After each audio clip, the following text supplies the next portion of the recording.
आकाशवाणी नागपूर. हेमांगी कुलकर्णी आपल्याला ठळक बातम्या देत आहे. 5व्या आयुर्वेद दिनानिमित्त पंतप्रधान नरेंद्र मोदी आज 2 आयुर्वेदिक संस्था देशाला समर्पित करतील.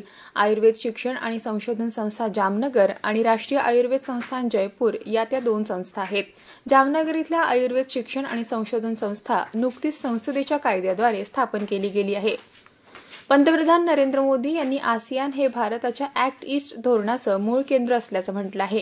काल 17व्या आसियान भारत शिखर परिषदेत मोदींनी सर्वांच्या सुरक्षा आणि वृद्धीसाठी आसियान हा एक महत्त्वाचा आणि जबाबदार भागीदार आहे यावर विशेष भर दिला.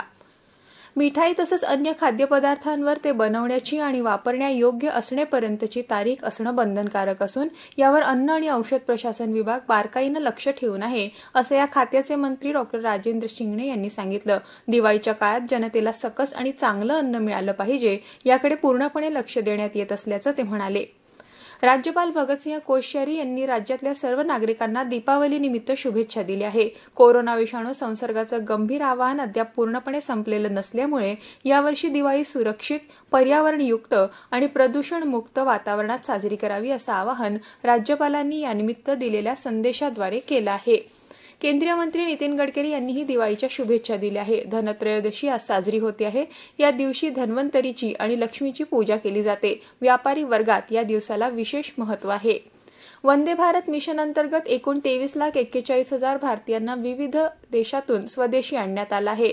परराष्ट्र मंत्रालयाचे प्रवक्ते अनुराग श्रीवास्तव म्हणाले की वंदे भारत मिशनचा 8वा टप्पा या महिन्याच्या 1 तारखेपासून सुरू झाला आहे. या टप्प्याच्या पहिल्या 10 दिवसात 22 देशांमधून 436 उड्डाणांमधून 80,000 भारतीयांना घरी परत आणलं गेलं आहे.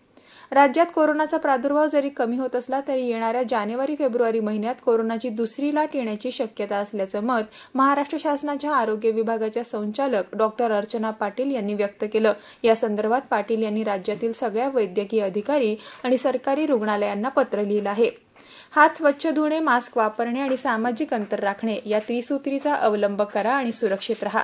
याबरोबरच हे ठळक बातमीपत्र संपलं. नमस्कार.